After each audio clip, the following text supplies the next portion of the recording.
Voilà où ça commence, cette affaire de base qui occupe beaucoup d'actualité. Bon, les gens en font une fixation, mais je voilà un peu la genèse. Donc, la France, en quittant en 1960, va signer des accords avec ces pays pour dire on va continuer de travailler, nous aurons une présence militaire dans vos pays. On va vous protéger parce que les pays n'avaient pas d'armement pour se protéger, que ce soit la Côte d'Ivoire, le Burkina Faso, le Niger, le Mali qui à l'époque était le Soudan français, ils n'avaient pas d'armée. Au Mali, je crois que c'est Modibo Keïta qui allait demander à la France de libérer le général qui est devenu chef d'état-major, qui est resté jusqu'au renversement du pouvoir en 1968, voilà, par le comité militaire de libération nationale dirigé par le lieutenant Moussa Traoré, et puis bon, Bakayoko, etc.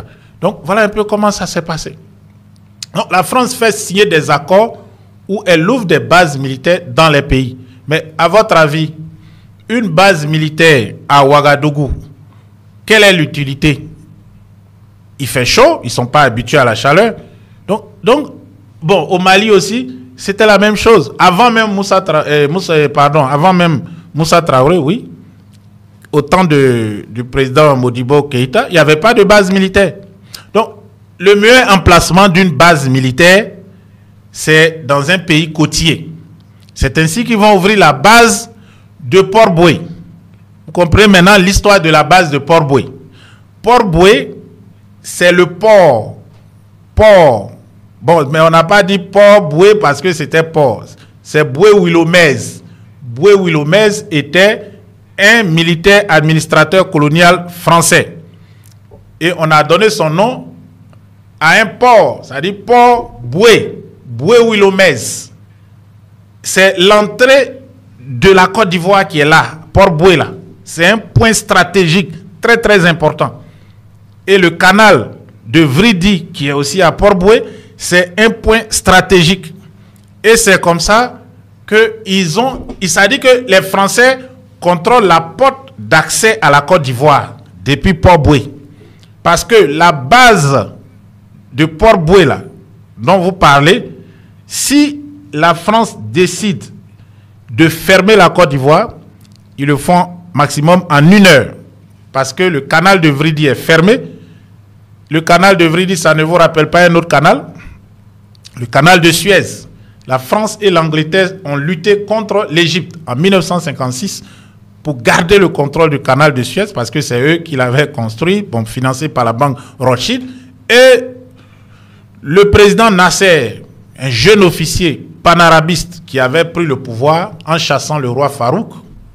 Farouk, j'ai connu la maison de Farouk et de son fils qui est aujourd'hui à Monaco. J'ai connu sa maison en Suisse, à Pouilly, quand tu es à Lausanne. C'est là-bas qu'il vivait presque. Quand les Nasser renversent, ils veulent nationaliser le canal. La France dit jamais, ça c'est pour nous.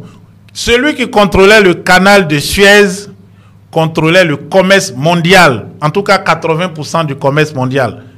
Le canal a été créé parce qu'avant il fallait détourner par le cap de Bonne-Espérance pour pouvoir aller en Asie du Sud-Est, en Inde, toute cette zone, à part l'Amérique et je peux dire l'Océanie, il y a quelle autre zone dans le monde? Donc le commerce mondial c'était ces zones-là. Donc ils ont tout fait pour garder le contrôle du canal. Donc vous demandez pourquoi Port-Boué, 43e Bima, il y a un accord qui est signé entre la France et la Côte d'Ivoire pour la protection. C'est ce qu'ils nous disent. Mais on va installer une base en Côte d'Ivoire et cette base va rayonner sur la Côte d'Ivoire et le Burkina Faso, qui étaient le même pays, pas les, mais le même pays, jusqu'en 1946. Donc, la base de Port-Boué, elle dirige jusqu'au Burkina Faso. Maintenant, la base de Dakar, bon, c'est une base aérienne, mais elle couvre aussi le Mali. Donc, il s'installe sur un pays côtier. Si vous m'écoutez très bien, vous allez mieux comprendre.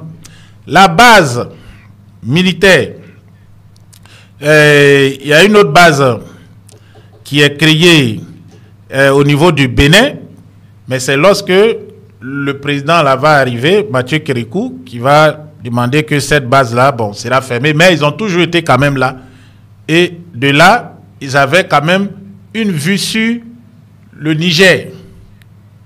Le Niger et l'uranium qui avait été découvert par la Commission à l'énergie atomique vers le début de l'indépendance, dans les années 50, vers la fin des années 50.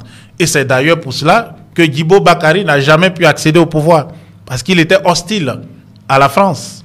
Par contre, Amani Diori, je crois que Amani Diori, on l'a vu ici dans les images, Amani Diori était plutôt favorable à la France dans le cadre du RDA, à cause de l'uranium. Voilà pourquoi Amani Diori n'accédera jamais au pouvoir. Mais bref, il y a trois bases comme ça. Maintenant, le Gabon, c'est une base importante. Elle contrôle le pétrole. Et en même temps, elle rayonne sur le Cameroun et elle rayonne aussi sur la Centrafrique. Ce n'était pas prévu d'ouvrir une base en Centrafrique. C'était des opérations ponctuelles, telles que l'opération Barracuda en 1979, etc. Et je crois que le Congo-Brazzaville, bon, c'était pas aussi ça, mais ils ont quand même ouvert une base militaire là-bas pour protéger leurs champs pétroliers. Mais les bases importantes, c'est la base donc de Franceville,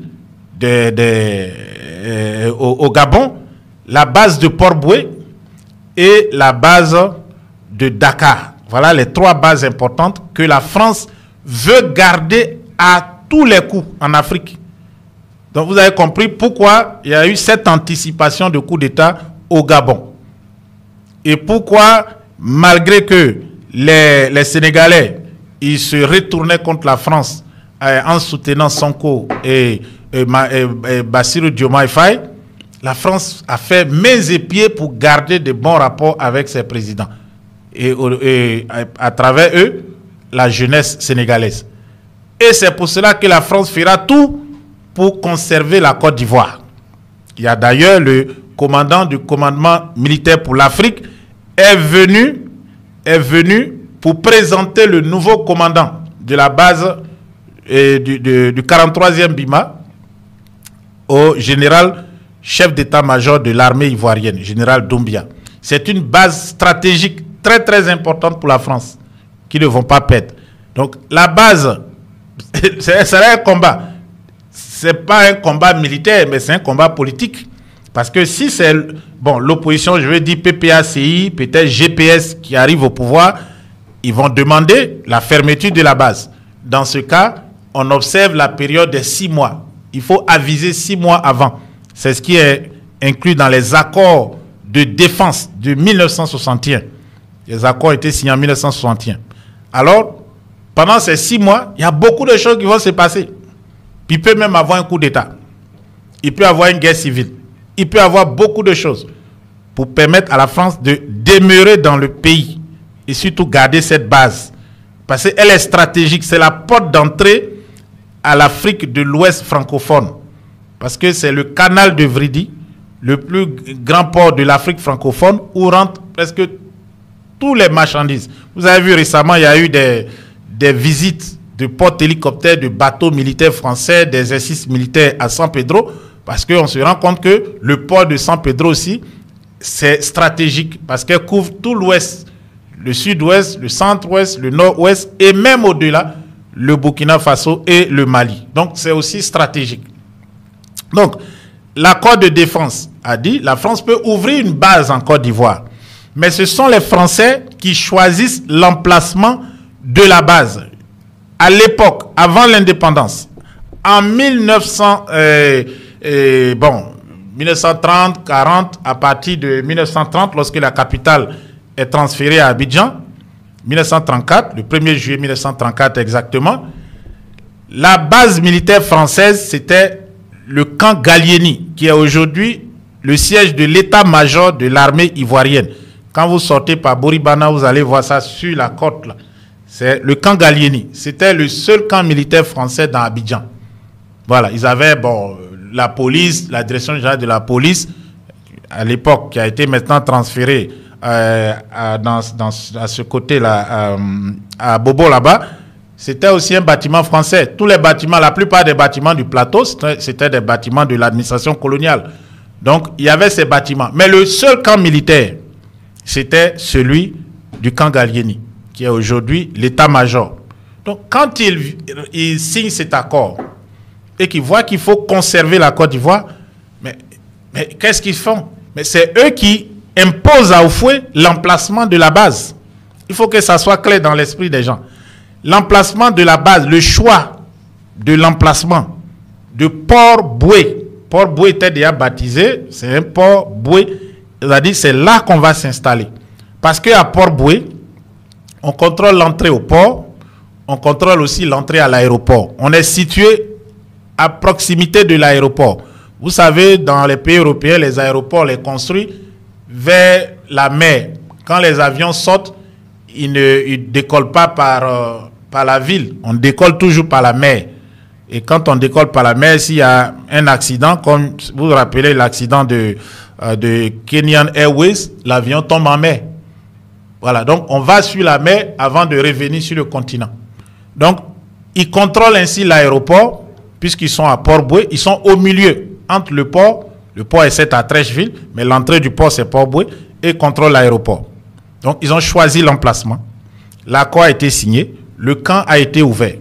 Maintenant, quand le camp est ouvert, le fonctionnement du camp, du 43e BIMA, à partir de 1961, mais ce n'était pas BIMA, le nom c'était pas BIMA, c'est ça aussi. BIMA c'est bataillon d'infanterie de marine, 43e bataillon d'infanterie de marine. Donc infanterie de marine, c'est ce qu'on appelle les Marines aux États-Unis. Bon, ce sont des gens de l'infanterie, mais de la mer. Donc normalement, ce n'est pas l'armée de terre. Ça aussi retenez, c'est l'armée, la marine. Au fond, c'est la marine. C'est comme le RPIMA, etc. Ce sont des forces d'élite de l'armée française. Mais au départ, ce n'était pas ça. Donc pourquoi, à votre avis, la France va ouvrir une base et puis mettre des forces de marine qui auraient pu avoir une base navale peut-être? Pourquoi? Pourquoi on n'envoie pas des soldats d'infanterie? Si réellement l'objectif, c'est de protéger la Côte d'Ivoire en cas d'attaque. Mais d'attaque de qui? De la part de qui? Du Burkina Faso, du Mali, du Libéria, du Ghana? Je ne pense pas. À l'indépendance, en 1960, je fais une digression, lorsque la France, bon, pas notre indépendance, je dis l'indépendance de la Côte d'Ivoire, dans les années 50, vers la fin des années 50, et parce que la France s'apprêtait à vouloir donner l'indépendance, mais ils sont partis, le ministre libérien de la Justice a passé 6 mois en France. Il y a des Français peut-être qui m'écoutent, je sais qu'ils sont tous là, les services de renseignement, donc ils savent que ce que je dis, c'est la vérité. Le ministre libérien de la Justice et sa délégation ont passé 6 mois en France pour négocier les frontières avec la France. Négocier les frontières. Donc c'est de commun accord que cette frontière a été tracée. Mais avant, il y a eu des bisbilles. Le Libéria venait jusqu'à San Pedro. Ça, il y a des gens qui ne le savent pas. San Pedro aujourd'hui, là, c'était le Libéria. Mais les Congos qui dirigeaient au Libéria ont dit on peut rester jusqu'au Cavali. Au fleuve Cavali, ça va être notre frontière.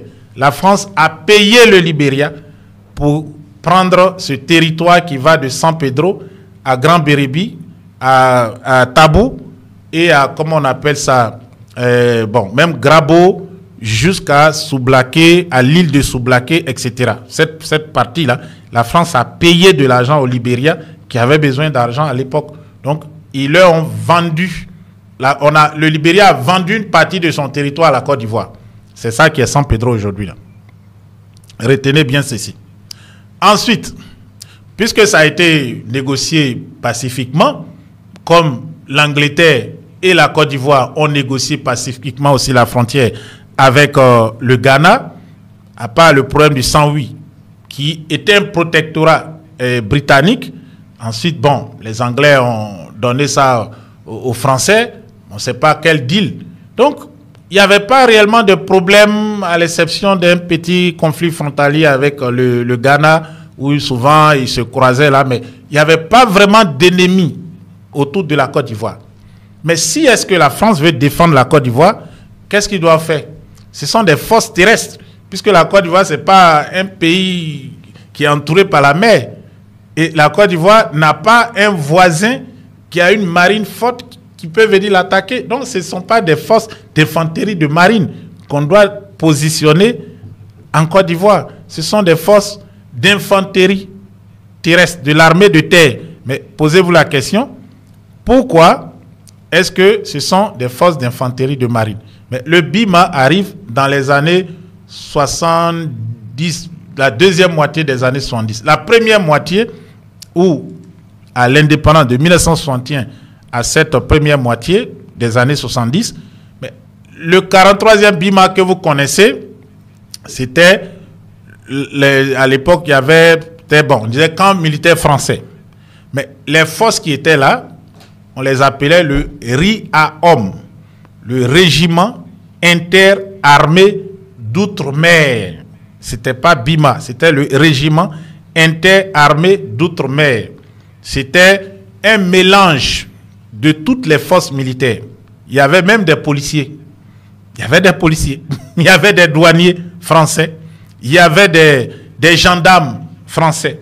Il y avait des soldats de l'infanterie. Il y avait des gens du deuxième bureau, le renseignement militaire. Il y avait toutes les forces. Vous tapez sur Google, vous allez voir même des anciens du RIAOM qui publient des photos et qui cherchent leurs amis. C'était le RIAOM, le régiment interarmé d'outre-mer. À votre avis, les officiers du RIAOM, c'était qui? Mais c'était les mêmes qui avaient fait la guerre d'Algérie. C'était les mêmes qui avaient même fait la guerre d'Indochine. Et ils avaient des camarades avec qui ils ont fait ces guerres, qui étaient des officiers dans l'armée ivoirienne. Donc, eux tous travaillaient ensemble. Le RIAOM et les Fancy travaillaient ensemble. On n'avait pas de marine à l'époque. La marine va être créée dans les années 70 lorsque Lamine Fadiga va venir. C'est lui qui va créer la marine. La gendarmerie, bon, c'était sous contrôle aussi de la France. Donc le RIAOM, avec le temps, va se transformer en BIMA, bataillon d'infanterie d'outre-mer. C'est-à-dire on va maintenant créer un bataillon d'infanterie de marine qui va être à Port-Boué pour contrôler le port et en même temps aussi contrôler l'aéroport. Ce sont des forces spéciales. Le BIMA, c'est une force spéciale. C'est comme le RPIMA, le régiment parachutiste d'infanterie de marine. Ce sont des forces spéciales de l'armée française. Ce ne sont pas des armées régulières comme ça. Donc, ils sont là pour des opérations spéciales. Et pour s'entraîner, en même temps pour créer une autre base, on va réactiver la base de Tumodi, qui a existé depuis 1910. Donc ils sont allés prendre des espaces à Lomo Nord, Lomo Sud, tout ça, et les villages aux alentours, et ils ont fait leur champ de thé là-bas. Et ils se sont installés. Donc, si les Ivoiriens manifestent, bon, ça peut aller, mais ça va être un peu plus dur que ce qui s'est passé au Mali. Parce que j'ai bien été clair. Le Mali a lutté 67 ans avant que la France ne gagne et que la France colonise le Mali. Je crois que ça a duré moins que le nôtre. Mais il n'y avait pas de base militaire française au Mali. Il n'y avait qu'un cantonnement militaire avec le gouverneur, etc., qui vivait à Koulouba, qui est l'actuel palais présidentiel. Et puis, il y avait juste un cantonnement, en fait. Je crois que, par peut-être la culture, tout ça, ils avaient plus de liberté. Nous, on avait plus de restrictions parce que peut-être qu'on était plus sauvages, ils nous considéraient comme plus des sauvages, etc. Donc, il n'y avait pas de base française au Mali. C'est en 2013, en janvier 2013 exactement, lorsque le Mali fait appel à la France pour l'aider contre les séparatistes qui étaient arrivés de Libye avec des armes françaises. Parce que s'il n'y avait pas eu l'attaque de Libye, ils n'allaient jamais à voie de guerre au Nord Mali, parce que les Touaregs n'avaient pas assez d'armes pour se battre contre l'armée régulière. Et puis il y avait la paix, plus ou moins. Après 1963, je crois qu'ils sont revenus à des meilleurs sentiments. Le pays était tranquille. C'est à cause de la guerre en Libye que Sarkozy a commencé, qu'il y a eu des problèmes au Mali. Donc, c'est le président de l'époque qui fait appel, un président intérimaire, voilà, Yankounda Traoré, qui fait appel à la France, et M. François Hollande déploie des troupes. Donc, c'était des troupes, ceux qui vont en 2022, 2021, 2022, ils n'ont fait que 13 ans. Est-ce que vous comprenez bien ce que je dis? Ce sont des forces qui n'ont fait que de 2013 à 2021, ça fait combien? 8 ans, 9 ans, c'est tout le temps qu'ils ont passé au Mali. Parce qu'au départ, c'était des tirailleurs. À l'indépendance, ils sont partis par Dakar, on les a envoyés en Algérie, où ils ont traversé la frontière depuis Kidal, etc. Et puis ils sont rentrés en Algérie pour aller continuer la guerre là-bas. Voilà. Donc, ils ne sont plus jamais revenus. Mais, la force que le Mali a demandé qu'ils n'ont qu'à quitter son territoire, c'est comme l'armée américaine qui est partie en Afghanistan. C'est une force qui a fait 8 ans. Ça fait 8 ans seulement dans le pays. Mais là, le Bima dont vous parlez là, c'est l'ancêtre, et leur ancêtre, c'était les camps militaires. Ça veut dire qu'eux, ils sont en Côte d'Ivoire depuis 1910. Mais installation officielle du camp, 1961. Ça fait combien d'années aujourd'hui? 63 ans. Et vous pensez que quelqu'un qui est quelque part 63 ans, on peut le faire partir en une semaine? C'est pas possible. Bon, l'Omo Nord, là, c'est un peu comme un champ de tir. C'est pas vraiment le camp militaire. Parce que après même, pendant la colonisation, je crois que pendant la colonisation, il y a eu un camp à Abidjan. Je l'ai dit, c'est le camp de Gallieni, qu'ils ont fermé en 60. Ils ont fait semblant de partir et ils sont revenus au camp du Riaom, à Port-Boué. Parce que maintenant, c'est vrai, à l'indépendance, nous, il faut qu'on contrôle nos intérêts vitaux, stratégiques. Donc, ils installent le camp du Riaom en 61. Dès que les accords étaient signés, ils sont venus s'installer. Mais ça ne veut pas dire qu'ils avaient quitté le pays. En 60, il y avait des militaires français en Côte d'Ivoire. Ils sont venus, on va dire officiellement, avec les accords de défense. Il y a eu des accords aussi au Tchad. Voilà, j'ai oublié même de le dire. Il y avait le Gabon et le Tchad. Le Tchad à cause de la Libye et l'Algérie, les pays du Maghreb, qui eux étaient vraiment opposés à la France, qui se sont battus pour vraiment l'indépendance. Donc il y avait une base là-bas, à Faya-Largeau, et puis à N'Djamena, qui avait un nom à l'époque, je crois un nom, N'Djamena, c'était, j'ai oublié le nom, voilà, il y avait un nom français à l'époque. Donc, ceux qui sautent, qui disent que oui, ouais, nous on ne veut pas franc CFA, on ne veut pas le Bima, c'est plus difficile que ce que vous dites. Hein. Ne comparez pas au Mali. Ça a été une force qui a fait 8 ans, uniquement 8 ans dans le pays. Mais pour que, voilà, l'opération Barkhane, après, ils ont appelé les autres de l'Union européenne, Takuba, etc. Mais pour qu'ils partent là, 8 ans seulement, ils ont fait là. Vous n'avez pas vu le combat que le Mali a mené et il continue de mener et il continue de les déstabiliser. Au Burkina Faso, il n'y a jamais eu de base militaire française, ou française, pardon. Les seuls détachements, c'était des gens qui étaient sous contrôle du gouverneur. Et puis, le gouverneur traitait avec les chefs tels que le Moro Naba. Et puis, les tirailleurs sénégalais qui sont partis. Le Burkina n'a jamais signé après accord d'installation d'une base. Mais ils ont signé l'accord de défense de 1961. Le général de Gaulle a proposé ces accords à tous les pays qui étaient colonies françaises et qui ont eu l'indépendance, à l'exception de la Guinée-Conakry. Et vous savez ce qui s'est passé en Guinée-Conakry. L'activiste du SDEC, les services secrets français, la fausse monnaie, les déstabilisations, les coups d'État répétitifs qui ont rendu même Sékou Touré parano, au point même de s'en prendre à ses collaborateurs. Donc, le Burkina n'a pas eu de base. c'était 300 éléments des forces spéciales françaises, le commandement des opérations spéciales, qui étaient basés dans un camp burkinabé, à Camboisin, qui, selon eux, aidait pour la lutte contre le terrorisme.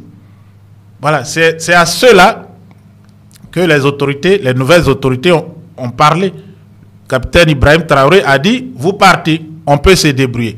300 soldats qui sont là depuis, je crois, 2010-2011, à l'appel de Blaise Compaoré. Il n'y a jamais eu de base française au Burkina Faso. Mais 300 personnes à qui on a demandé de partir, vous voyez ce qui se passe là-bas. Mais la Côte d'Ivoire, le Sénégal et le Gabon, de même que le Tchad, c'est plus que ça.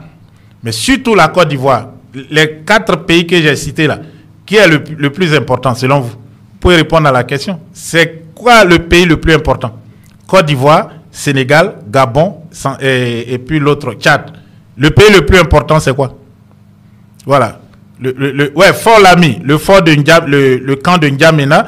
N'Djamena s'appelait Fort Lamy. Fort Lamy à l'époque. Voilà, c'est un fort déjà. Voilà, un fort, ça dit fortifié et on fait la guerre.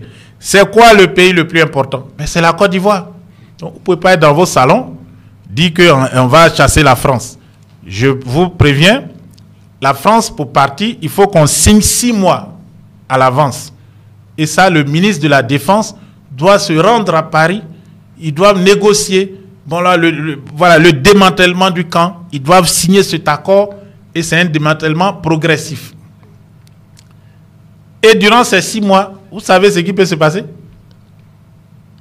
En plus, bon, il y a eu aussi le Niger qui a demandé le départ des Français. Les 1200 soldats français, ils sont venus à l'invitation du gouvernement. Je crois même que ce n'était pas seulement Bazoum, c'était du temps du président Issoufou, pour aider, selon eux, à lutter contre les djihadistes, les terroristes, qui venaient de Libye et du sud de l'Algérie. Voilà. Ils ne sont pas venus pour affaire de Touareg, tout ça. C'était pour ça. Mais au fond, ils étaient là pourquoi? Pour surveiller les compagnies minières qui, Areva principalement, qui faisaient l'extraction de l'uranium. Et pourquoi Issoufou a accepté l'accord, la venue des soldats français? Le président Mamadou Tanja, qui avait gagné les élections, après donc la transition d'un autre, Malam Wanké, pardon, a fait le coup d'État contre Ibrahim Bari Maïnassara et il ne voulait pas laisser le pouvoir. Wanké a fait le coup, il a organisé des élections. Donc le président Tanja, considéré comme un nationaliste, prend le pouvoir à Niamey. Et que se passe-t-il? Sarkozy demande à Wanké en fait, tout ce qui est comme uranium, d'envoyer toujours à la France. En plus que Areva exploitait, le Niger ne recevait qu'une petite partie. Enfin, il ne gagnait rien. Et je crois qu'il a voulu voir clair dans l'affaire. On a activé un autre soldat qui a été formé en Côte d'Ivoire, à l'EFA, École des Forces Armées de Bouaké. Et c'est lui qui a fait le coup d'État contre le président Tanja. Il était en résidence surveillée et tout. Et ils ont fait la transition. Et le président Issoufou, qui est diplômé de l'école des mines de Saint-Étienne, donc les Français ont pensé que c'est un ami, en même temps que c'est un ingénieur des mines. Donc ici connaît très bien dans tout ce qui est mines, uranium, tout ça. Donc en fait, ils vont favoriser son accession au pouvoir. Président Mamadou Issoufou. Issoufou exerce le pouvoir, il fait ses 2 mandats et pour garder les formes, c'est ce que Ouattara lui ne veut pas faire. Qu'est-ce qui se passe? Il passe la main à Bazoum en même temps qu'il tente par là, Bazoum étant un arabe, de réconcilier pour que on dise ouais le Niger ça va bien, etc. Donc il a fait, ça c'est sur demande de la France. Après il y a eu des problèmes. Bon, donc c'est Bazoum qui va faire venir les 1200 soldats dans le pays. Bon, il y a eu un peu avant, au temps de Issoufou, et Bazoum va les faire venir. Vous voyez pourquoi la France est très fâchée avec Issoufou. Parce que quand le nom de celui-là qui a fait le coup d'État, quand il a fait son coup, ils ont dit c'est bon, on a gagné le pays. Donc ceux qui vont diriger doivent être favorables à la France. Il y a eu Issoufou qui a joué bien son jeu, même s'il n'était pas pro-français. Ensuite Bazoum, et Bazoum devait continuer après, passer le relais, le pays devait rester sous l'orbite de la France. Et là, ça les a surpris, le coup d'État, qui envoie des gens qui ne veulent plus de la France, et c'est dans leur droit, parce que, au fond, Areva pillait le Niger. Les soldats qui sont venus, ce n'était pas pour lutter contre le terrorisme, ils étaient cantonnés à l'aéroport de Niamey. En fait, tout ce qui est stratégique, ou l'aéroport ou le port, c'est là où ils se mettent. Voilà. Et ils étaient cantonnés là, et ils allaient souvent pour surveiller les bases. Il y avait des soldats aussi dans les mines qui surveillaient les mines contre les attaques djihadistes, et les uraniums qui étaient extraits. Les Nigériens même ne voyaient rien directement au Niger, pardon, au Bénin, du Bénin, ils envoyaient en France. Mais les 1200 là, pour partir là, vous n'avez pas vu ce qui s'est passé? Mais au Bima, ils sont montés jusqu'à 5000. Bon, l'Omo Nord, ce n'est pas assez stratégique actuellement. Bon, c'est le centre, c'est juste un centre de tir. Donc, ils ont fait un retrait stratégique, ils ont donné la base. Et c'est ce que le général Castres a dit. Il a dit quoi? On va former des forces, des contingents qui vont aller en opération, etc. Ça veut dire tout. Si c'est pour former les contingents, aujourd'hui le problème, c'est le terrorisme. Bon, il y a l'Académie internationale de lutte antiterroriste de Jacquesville qu'ils ont ouvert aussi à la côte. C'est aussi une zone stratégique. Mais le Sahel, là, où on combat les terroristes, là, est-ce qu'il y a la mer là-bas? Il n'y a pas la mer? Donc, si on veut former des forces antiterroristes qui vont faire des combats au sol, mais on va les mettre, peut-être on peut créer ça à Korogo, parce que on fait venir les soldats, où ils étaient, à l'époque où ils étaient encore dans l'AES, ils font venir les soldats qui se forment à Korogo, c'est une semaine, et puis ils remontent en opération au nord ou dans la partie du pays où ils doivent aller. Ils ne doivent pas venir jusqu'à la mer à Abidjan. Ça veut dire que l'objectif, ce n'est pas ça. Ce n'est pas de former contre le terrorisme. Il y a autre chose derrière. Mais bon, je n'ai pas dit que ce n'est pas possible de fermer le Bima, mais je dis que vous devez faire plus que ça. Que par exemple, de dire, bon, écoutez, celui qui va venir, il faut qu'il aille fermer ici, fermer le Bima, il enlève le CFA. Est-ce que, affaire de CFA là, ça fait combien d'années on parle? Pourquoi il n'y a pas de saut, voilà, qualitatif, de saut à l'avant? Le président du Ghana était à Abidjan, ils ont parlé de l'écho. Aujourd'hui, vous voyez la monnaie du Nigeria. Qui va accepter d'aller se mettre avec le Nigeria pour créer une monnaie? Donc, la monnaie viable, c'est la monnaie de l'AES qui va être créée. Si l'économie est relancée, moi je crois que cette monnaie a plus de chances, et les autres pays peuvent s'y greffer, que cette affaire d'écho. L'économie du Nigeria, ça ne va pas. La monnaie aujourd'hui a dégringolé, il y a une inflation record. Au Ghana, c'est la même chose. Et puis, les pays CFA, vous voyez que leur balance commerciale, c'est déficitaire. Ils exportent plus qu'ils ne vendent. Ce qui veut dire que, bon, qui dit qu'ils exportent, ils importent plus qu'ils n'exportent. Ce qui veut dire que, demain, si on a des monnaies, ça doit être des monnaies, comment on appelle ça, fortes. Mais comment on rend des monnaies fortes quand les bases macroéconomiques ne tiennent pas? Voilà. Donc, ce que je dis, il y a un grand combat qui vient. Voilà, je vous informe juste, ça c'est mon rôle, je vous informe pour vous dire que le Bima, ce n'est pas Oufoué qui allait signer comme ça, tata, bon, venez ouvrir. La France a donné une feuille à tous les États, 16 pays. Je peux les citer, si vous voulez. La Côte d'Ivoire, la Haute-Volta, le Soudan français, le Sénégal, le Dahomey, le Togo, le Niger, le Tchad, ou encore République centrafricaine, le Cameroun, ça fait 10. Le Gabon, comment on appelle ça, Congo-Brazzaville. Et un autre pays encore là, comment il s'appelle, Comores, Madagascar. Je crois que c'était eux.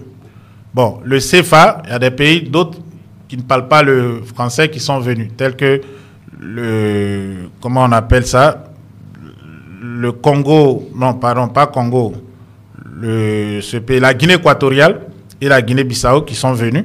Voilà, donc c'est ça qui fait 16, puisque la Guinée-Conakry n'est pas là.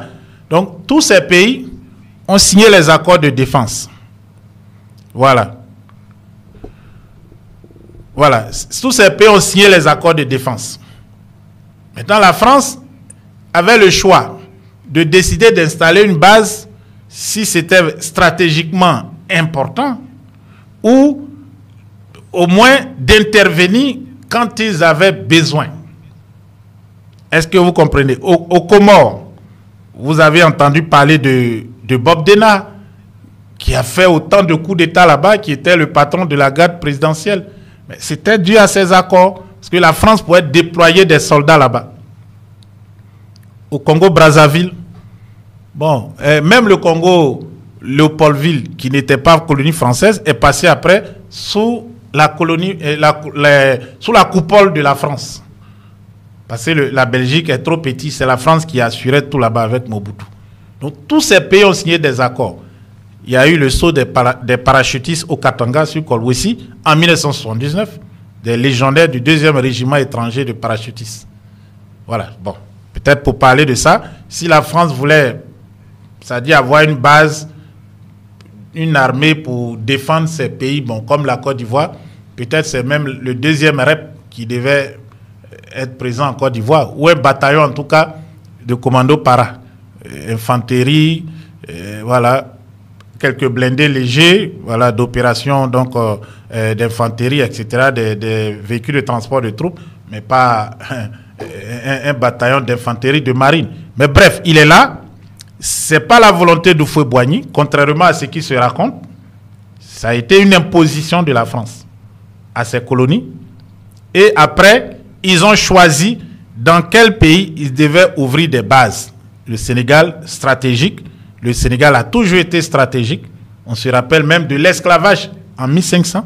Pourquoi les bateaux partaient de Gorée et non pas de San Pedro ou d'un autre endroit? Le Sénégal est stratégique. La Côte d'Ivoire aussi est stratégique. Mais la Guinée était plus stratégique que la Côte d'Ivoire. Mais puisque Sékou Touré est sorti donc de la France-Afrique, donc les projets qu'ils devaient faire en Guinée, ils ont transporté tout en Côte d'Ivoire.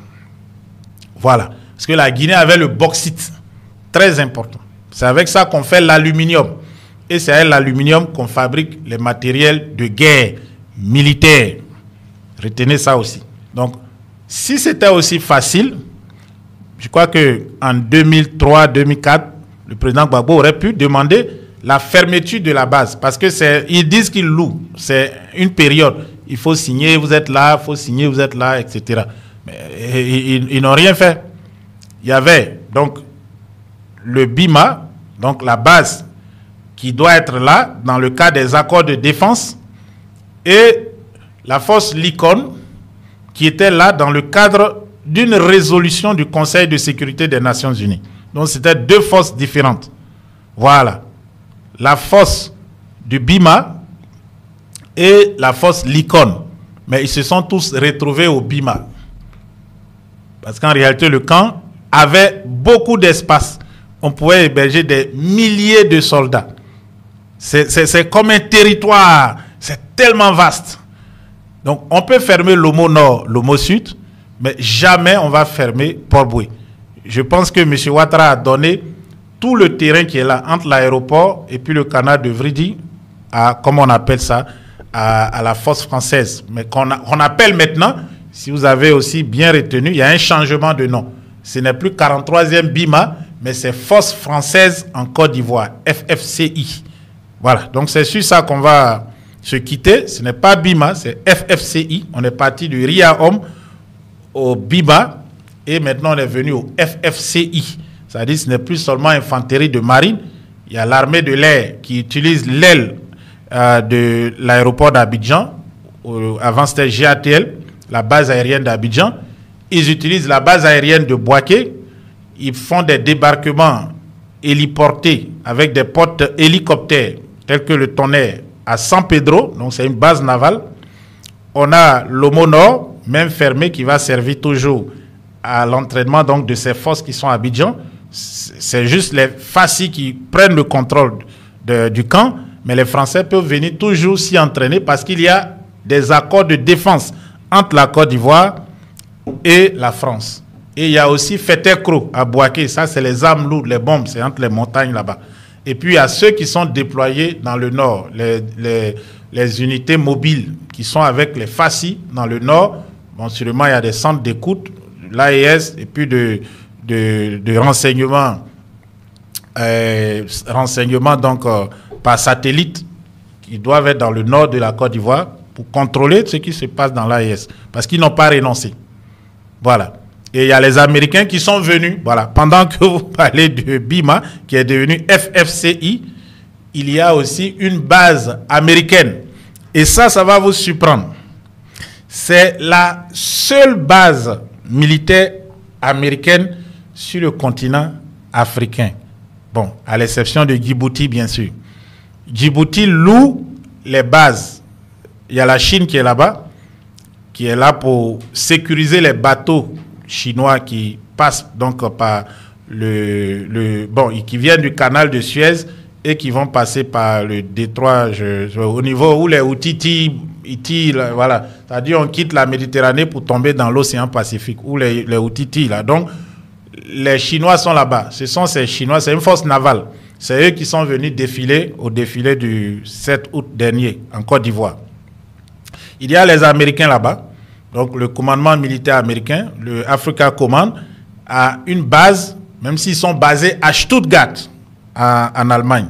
Voilà. Et puis, bon, les avions partent de Ramstein jusqu'à Djibouti, etc. Donc, c'est la base de Djibouti qui était la seule base américaine. Le commandement militaire américain n'a même pas de possibilité de s'installer sur le sol africain. Ils sont obligés de rester en Allemagne, à Stuttgart, qui est la base du commandement militaire américain en Europe.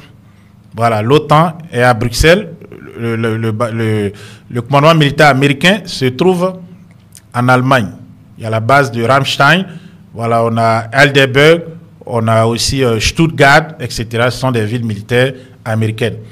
Ils ont demandé à des pays, tout le monde a refusé. Donc, le petit détachement qui était au Niger, qui était dans le nord du Niger, dans la zone d'Agadez, c'était plus pour contrôler la Libye et les activités djihadistes, terroristes au niveau de l'Algérie, le sud de l'Algérie, la Libye, la Tunisie, etc. Et aussi le Polisario, le Sahara occidental. Donc, c'était pas trop pour le Niger. Et surtout, veiller à ce que des pays hostiles n'aient accès à l'uranium qui est exploité au Niger.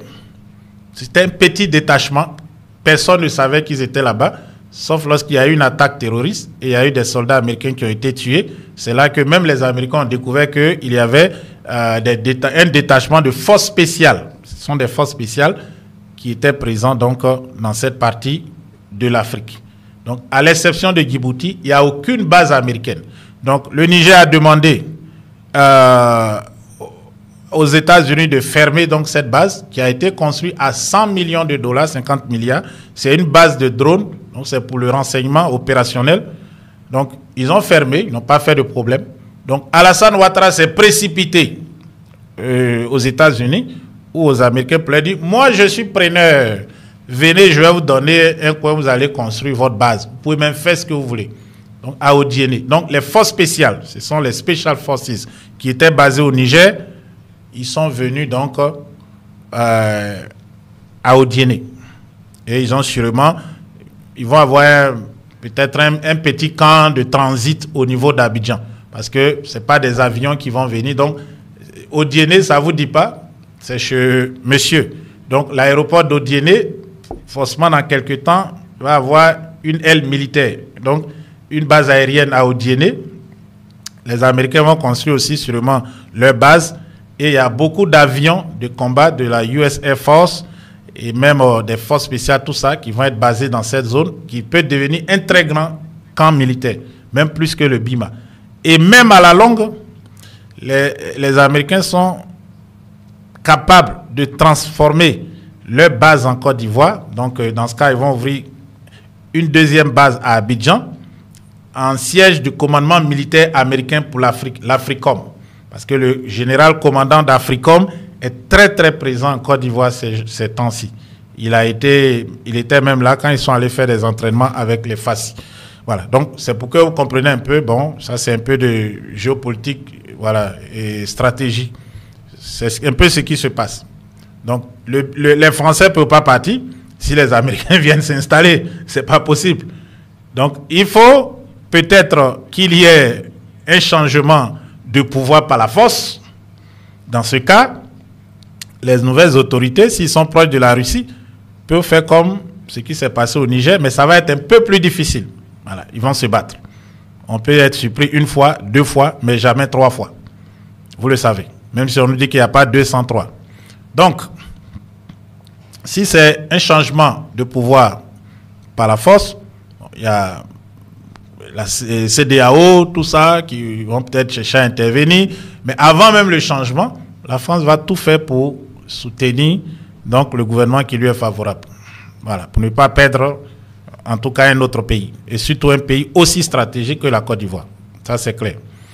Mais si c'est consommer le coup, dans ce cas, bon, ils doivent vite faire, voilà, Africa Corps, etc. Et puis, bon, ils commencent donc, ils demandent, voilà, on dénonce les accords. Vous dénoncez les accords, il faut attendre 6 mois.